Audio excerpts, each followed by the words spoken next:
I'm here in front of Point Doom Access Road, and as you can see, it just opened after being closed for a few months due to a mudslide on this hill right behind me, and drivers are definitely taking advantage of the extra spaces. There's been a very steady flow of traffic in and out of the parking lot ever since the opening. We're here at Alumni Park in Malibu, where Hurricane Hillary is just now picking up. As you can see behind me here, it's getting pretty windy and pretty rainy as it's the first tropical storm in 84 years. The LA County Board of Supervisors voted this afternoon to notify Malibu about potentially moving serious offenders to Camp Kilpatrick, just a mile up this road from where we are right now. A pursuit in Malibu ended right here yesterday near Bush Drive, where the speeding driver came off of this road into this driveway, hit the mailbox right behind me, and even hit a porta potty that used to be set up right here. I was just speaking with a neighbor who lives nearby, and he said drivers will drive over 70 miles an hour on this road, where the speed limit is 35. There are an estimated 500 LAUSD families with ties to Gaza, and they said that they have seen an uptick in bullying since the war began. Now, they are calling on LAUSD to take action and support their students. This underpass right here is where athletes of the Malibu Triathlon typically begin and end the bike leg of the race. But this year it's unusable due to debris from flooding and goby fish that came in with this water. The Malibu community is seeing more college students around town with the opening of Santa Monica College right here near the Country Mart just yesterday. With that approval, volunteers are already starting to set up here at the Zuma Beach parking lot for the Malibu Triathlon this weekend. Pepperdine is returning to a sense of normalcy here on campus after 2 years, with some students still feeling a little anxious about the changes.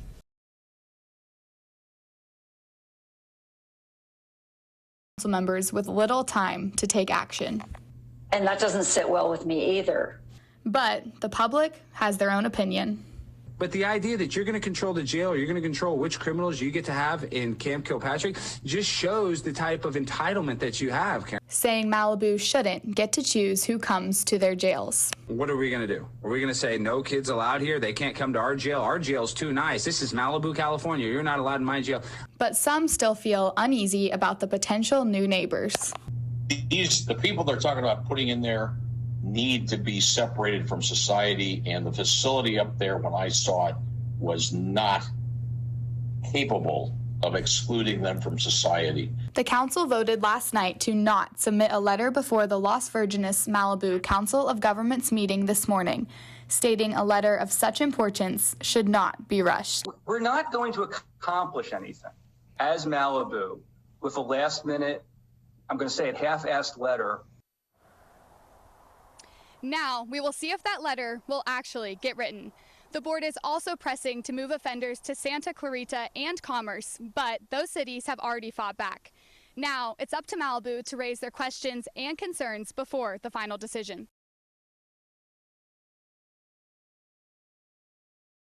A vigil is starting right here behind me as we speak, where Fix PCH is laying down 4 tires to permanently honor the lives of Deslin, Neve, Peyton, and Asha, who lost their lives due to reckless driving on PCH a month ago today.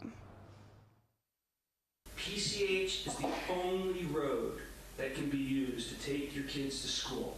It's the only road that can be used to go to the grocery store. 58 deaths with one common cause: reckless driving on PCH. This is an unusual, extraordinary situation. We clearly have the ability to declare a local emergency. Since 2010, 58 people have lost their lives on PCH. In a blink of an eye, their lives are just snuffed out. And most recently, 4 of Pepperdine's own: Deslin Williams, Asha Weir, Peyton Stewart, and Neve Rolston. And I used to call these accidents, but they aren't accidents.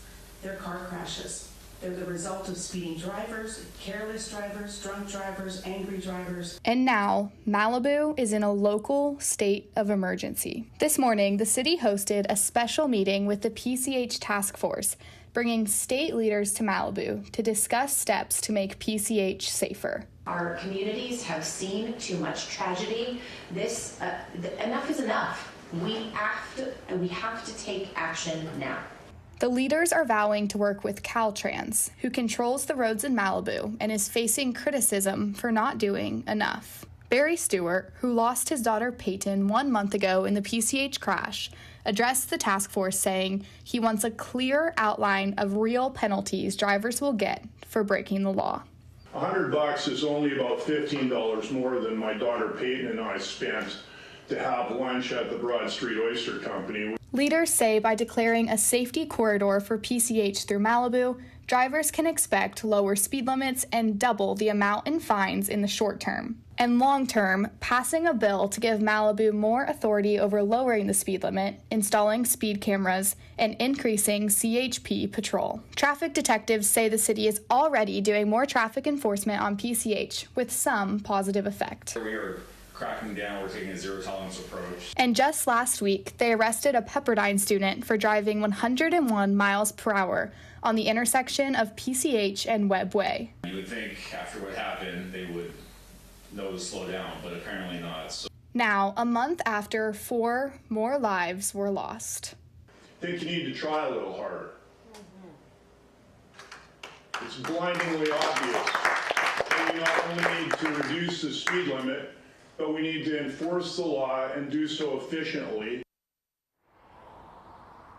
This comes after the city of Malibu declared a state of emergency last night, and leaders descended on the city again today to fight to make PCH safer, all in order to make sure no more tires need to be placed right here.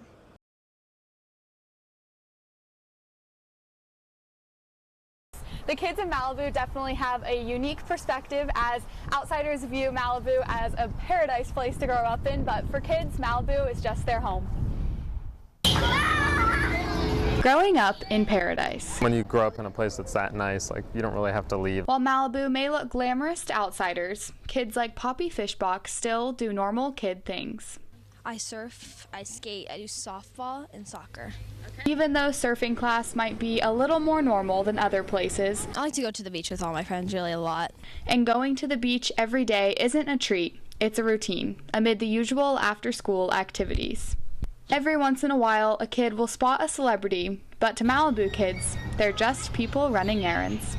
I might have saw, oh yeah, CVS, I saw one. Malibu kids like Quinn Conway say there are expectations that come with growing up in their notable city.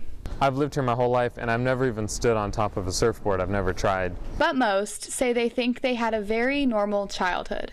And that's more where I grew up, with a lot of families in real childhood homes and like more suburban type of neighborhoods. Conway says Malibu's mixed terrain of the beach and mountains provides a perfect playground for kids. You get best of both worlds here, so that's what I've always loved about it. Conway says Malibu is full of families that have been in the area for years, before Malibu turned into a high-profile destination. So there's a lot of families here that have been here for generations that might not have like a ton of money. And while home is pretty good, kids like Fishbach still have curiosity to see what is outside this piece of paradise. Not forever. I want to travel the world. Both Conway and Fishbach had similar reflections, even though they are in very different walks of life. And Malibu definitely is a dream place to grow up in and a dream place to go to college, so I can't even imagine spending your whole childhood here.